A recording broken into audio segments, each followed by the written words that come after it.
On passe à présent à la revue de presse française avec Hélène Frade. Bonjour Hélène. Bonjour Pierrick. Alors à la une des journaux ce matin, la manifestation éclaire dans la nuit de lundi à mardi de centaines de policiers à Paris. Ce mouvement spontané aurait pris de court les syndicats et les autorités, surpris par le vent de colère qui souffle sur la police, d'après le Figaro, qui parle d'un malaise plus profond qu'on ne le dit. Le journal explique que les policiers se sont rassemblés pour dénoncer les violences dont ils se disent victimes et les insuffisances de la réponse pénale après que l'un d'entre eux a été grièvement blessé le week-end dernier en tombant dans un guet-apens en banlieue parisienne. L'occasion pour le Figaro de dénoncer une nouvelle fois ce matin le problème de l'insécurité, présenté comme le résultat de la faillite complète des politiques depuis 15 ans. Un bilan accablant dans lequel la droite aurait sa part de responsabilité. Si elle veut gagner la présidentielle de 2017, prévient le journal, la droite doit relever son niveau d'exigence pour restaurer d'urgence l'autorité de l'État, je cite. 24 heures après leur mobilisation nocturne, de nombreux policiers ont continué cette nuit à exprimer leur ras-le-bol, d'après Le Monde, qui précise que l'inspection générale de la police nationale, la police des polices, a été saisie après le rassemblement de dimanche soir, qui n'avait pas été déclaré au préalable à la préfecture de Paris.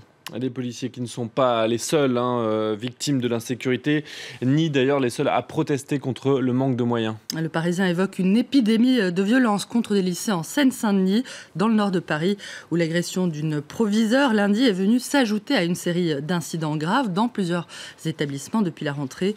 Les parents d'élèves dénoncent un manque de moyens et réclament un plan spécial pour l'éducation dans ce département, notamment l'embauche de surveillants et d'assistants sociaux supplémentaires. Malaise dans la police, dans l'éducation et à l'hôpital, d'après Le Parisien, qui rapporte qu'un collectif d'hospitaliers et de patients lance un manifeste pour engager les candidats à la présidentielle à mettre la santé au cœur de leur programme. Un cri d'alarme lancé alors que l'hôpital est au bord de l'explosion, selon le journal. Indignation aussi ce matin du journal L'Humanité qui demande la relaxe de 8 anciens salariés de Goodyear. Ces ex-salariés, dont 5 délégués de la CGT, reviennent devant la justice après avoir été condamnés en janvier dernier à 2 ans de prison, dont 9 mois ferme, pour avoir séquestré 2 cadres de l'entreprise. Le moment serait venu de leur rendre justice, d'après l'UMA, qui parle d'une affaire à l'image du climat dans lequel l'exécutif aurait fait entrer le pays, de la loi Macron à la loi El Khomri. Un climat où la haine de classe expliquerait le verdict inique de l'hiver dernier, je cite toujours.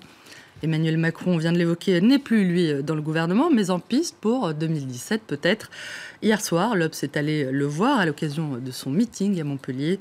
Ni candidature, ni programme, résume le site, auquel les macronistes ont assuré que ce serait pour le mois prochain. Mais encore, me demanderez-vous, Pierrick, l'heure est au constat, écrit l'Obs, même s'il s'apparente à un enfilage de perles. Libération, enfin, propose de révéler les secrets de la recette Trudeau. Un an après son arrivée au pouvoir, le jeune Premier ministre canadien reste très populaire, mais pour combien de temps encore, demande Libé, qui raconte que Justin Trudeau et ses sourires charmeurs, je cite, fascinent toujours ses compatriotes, séduits aussi par sa politique progressiste, mais que sa communication, tout comme un certain nombre de promesses oubliées, notamment celle de protéger l'environnement alors qu'il soutient toujours le transport du pétrole issu des sables bitumineux le plus sale au monde, que tout cela commencerait aussi à indisposer une partie de ses compatriotes. Libération rappelle que son soutien sans faille au traité de libre-échange avec l'Union européenne, le CETA, est très critiqué, notamment en Belgique où le veto du Parlement wallon bloque cet accord, ce qui lui vaudrait de subir le feu nourri des institutions européennes et des multinationales, d'après l'Humanité. Tandis que l'opinion s'indigne, à l'inverse, du blocage wallon.